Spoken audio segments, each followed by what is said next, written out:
All right, let's dive into something really deep today. We're going to ask a question that goes way, way back.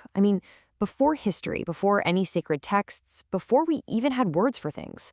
We're going on a journey to explore a concept before it ever had a name. So, just take a second and imagine this with me. Picture a time long before the name God was ever spoken. A time before our language even knew how to kneel. And before we tried to wrap our tiny little syllables around something absolutely infinite. So all of that brings us right here to this one huge provocative question: what was God?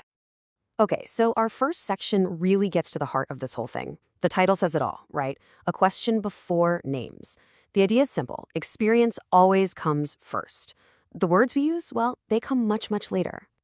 And think about what that means. It's actually pretty profound. If this thing, this experience, existed before we called it God, then the name itself can't possibly contain it, right? It's just a label we stuck on it way after the fact. The feeling, that awareness, that's the original thing. That always comes first. So what was that raw experience like? That's what we're digging into next. This section is all about that. Being before believing.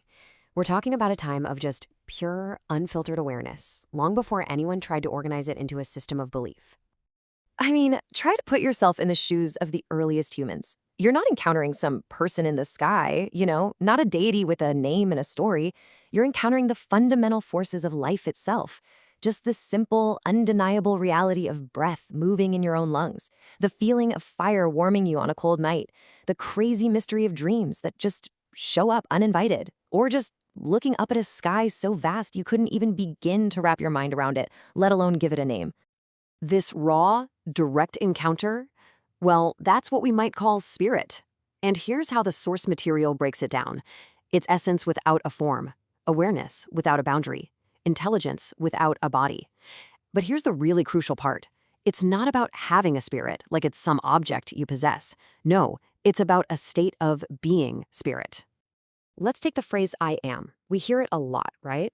But before it became this grand declaration or a name for some external being, it was just a state. It was the direct internal feeling of your own existence.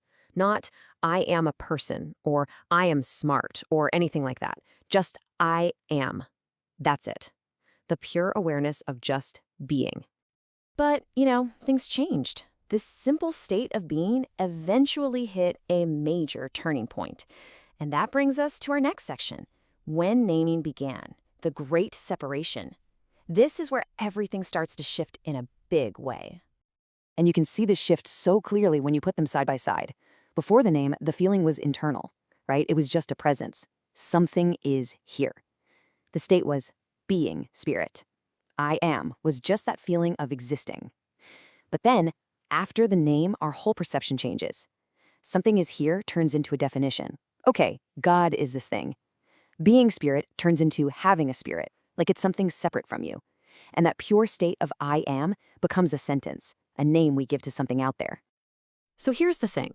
Once we start trying to name this experience, this thing we now see as outside of us, well, suddenly you've got a ton of different names for the exact same mystery. You look across cultures, and they all try to capture it with words. Breath, light, the way, the source, the all. They're all just different signposts, different fingers pointing at the exact same moon. The same core realization that existence itself is intelligent, it's alive. But this whole act of naming, it had a really profound and maybe even a tragic consequence. And that's what our next section is all about, a great forgetting. This is where the name starts to become more important than the experience itself. And here's a really powerful idea from the source material. The tragedy of religion isn't the belief. It's not about that at all. It's the forgetfulness. It's about forgetting what that name, God, was supposed to be pointing to in the first place. And what did we forget? Well, this is the heart of it. The word God was meant to be a signpost pointing inward, back to that state of I am, that direct personal experience of being. But somewhere along the line, we turned the signpost around. It stopped pointing inward and started pointing upward towards something separate, something distant, something totally outside of ourselves. So, where does that leave us? How do we find our way back? Well, that's the final piece of this puzzle. Our last section is all about that journey back inward. It's about remembering who we really are. And this leads to a pretty revolutionary thought when you really let it sink in.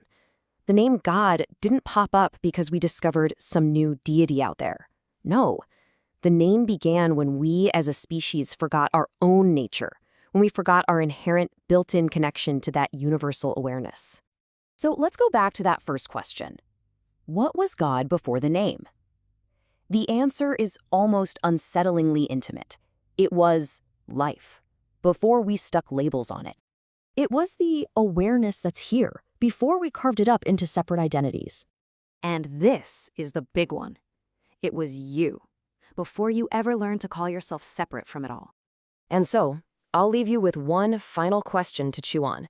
A question that points right back to that original inner experience we've been talking about.